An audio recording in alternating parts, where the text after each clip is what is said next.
కలియుగం పట్టణంలో 2 hours 25 minutes run టైంతో prime వీడియోలో స్ట్రీమ్ అవుతున్న ఈ సినిమాని చూసిన తర్వాత నాకైతే చూపించిన ప్రతి పాయింట్ కంటెంట్ పరంగా ట్విస్టులతో స్ట్రాంగ్గానే ఉంది. ఇదేదో భలే రాసుకున్నారా అనిపించింది కూడా. కానీ ఎగ్జిక్యూషన్ వైజ్ మాత్రం చాలా వీక్ అండి. అస్సలు నచ్చలేదండి సినిమా నాకు. హీరోయిన్ యాక్టింగ్ బాగుంది, కానీ మిగతాదంతా డైరెక్టర్ ఫాల్ట్నే. ప్రతి సీన్ని అసలు ఎందుకో తెలియకుండా ముందే చూపిస్తారు. అసలు ఎందుకు ఈ సీన్ సడన్గా వస్తుందని, అలా కొత్తగా వస్తున్న సీన్ని అలా చూస్తూ ఉండిపోతాం. ప్రతిసారి ఆ పావు గంట 20 నిమిషాలు అయితే కానీ తెలియదు, ఓహో ఈ సీన్ ఎందుకు వచ్చిందా అని. చిరాకు పుట్టేది గైస్. ఈ టైప్ ఆఫ్ ఎగ్జిక్యూషన్ వలన కంటెంట్ మంచిగానే ఉన్నా సరే ఒకసారి కూడా చూడలేని విధంగా ఉంది.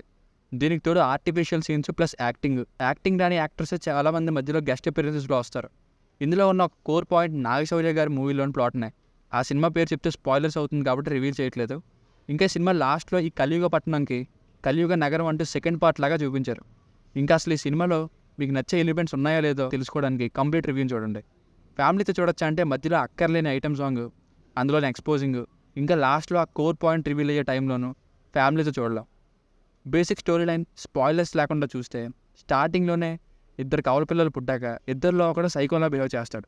అసలు ఎందుకు అలా మారాడు, అలాంటి కొడుక్కి చిన్నప్పుడు తండ్రి ఏం చేశాడు, దీంట్లో ఇన్వాల్వ్ అయ్యి ఉన్న హీరోయిన్ అండ్ ఇంకో పోలీస్ రోల్ ఏంటి అన్నది స్టోరీ. ప్లస్ పాయింట్స్ కంటెంట్నే ప్లస్.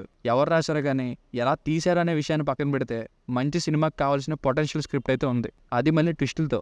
సో స్టోరీ వైజ్ మంచి మార్క్స్ వేయొచ్చు. హీరోయిన్స్ పర్ఫార్మెన్సెస్ బాగానే ఉన్నాయి. మైనస్ పాయింట్స్ కలిపిన ప్రతి క్యారెక్టర్కి రోల్ ఉంటుంది, అన్నీ సీక్రెట్గానే రివీల్ చేస్తున్నట్టు పెడతారు. ఆర్టిఫిషియల్ సీన్స్ పుష్కలంగా ఉంటాయి. మధ్యలో కొన్ని నాన్ సింక్లో ఎందుకు వస్తాయో తెలియదు సీన్స్, ఎక్కడో లాస్ట్లో చూపెడతారు ఓహో ఎందుకు పెట్టారా అని. ఇంకా క్లియర్ ఎగ్జాంపుల్ స్టార్టింగ్లో ఇద్దరు కవల పిల్లలు పుట్టారని హాస్పిటల్ బయట తండ్రి నిల్చుని నర్స్ వచ్చి చెప్తే తెలుస్తుంది. ఈ సీన్ ఒక్కటి పెడితే బాగుంటుంది. మళ్ళీ దీనికి ముందు ఇంట్లో వైఫ్, నైట్కి వెహికల్ మీద హస్బెండ్ రావడం, మళ్ళీ వెహికల్ దిగినట్టు చాలాసేపు చూపించడం, ఇద్దరు కలిసి తినడం, ఆ తర్వాత హాస్పిటల్. ప్రతి సీన్ని ఇలాగే లెంతీగా తీశారండి, స్లోగా. ఎడిటింగే బాగాలేదు అసలు, సాంగ్స్ పెద్దగా బాగాలేదు, సినిమాటోగ్రఫీ జస్ట్ ఓకే, హైలైట్ అనేలా బీజిఎం లేదు, యాక్టింగ్ కూడా అంతంత మాత్రమే. స్క్రీన్ ప్లే ఐడియా బాగుంది but not up to the mark, క్లమ్జీగా మారిపోతుంది. కనెక్షన్స్ అన్నీ అనుకూలంగా రాసుకున్నారు, పెట్టిన క్యారెక్టర్స్ అందరికీ ఏదో ఒక రోల్ ఉన్నట్టు. ఆర్టిఫిషియల్ సీన్స్, అక్కర్లేని time taking songs. Item song ఎందుకు పెట్టారో అసలు హీరో ఫ్లాష్ బ్యాక్ చెప్పే టైంలో ఆ సాంగ్ అవసరమా? రాంగ్ సిచ్యువేషన్ అనిపించింది. Logicless scenes. వీడు వచ్చాడంటే వాడు ఏమయ్యాడనే క్వశ్చన్ వాళ్ళ అమ్మకి రాదా, అది లాస్ట్లో పెడతారు. అంతమందిని సింపుల్గా హ్యాండిల్ చేసే హీరోకి అంత సింపుల్గా దొరికిపోవడం. సో ఫైనల్గా మూవీకి వర్డిక్ట్ ఏంటంటే స్టోరీ బాగుంటుంది కానీ క్లారిటీ లేకుండా కన్ఫ్యూజ్ చేసే విధంగా ఉండే స్క్రీన్ ప్లేతో, కనెక్ట్ కానీ నెరేషన్తో ఉండే సినిమా ఇది.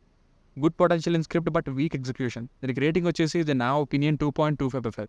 మీకు కనుక రివ్యూ నచ్చినట్లయితే మరిన్ని రివ్యూస్ కోసం మన ఛానల్ని సబ్స్క్రైబ్ చేసుకోండి. Thank you.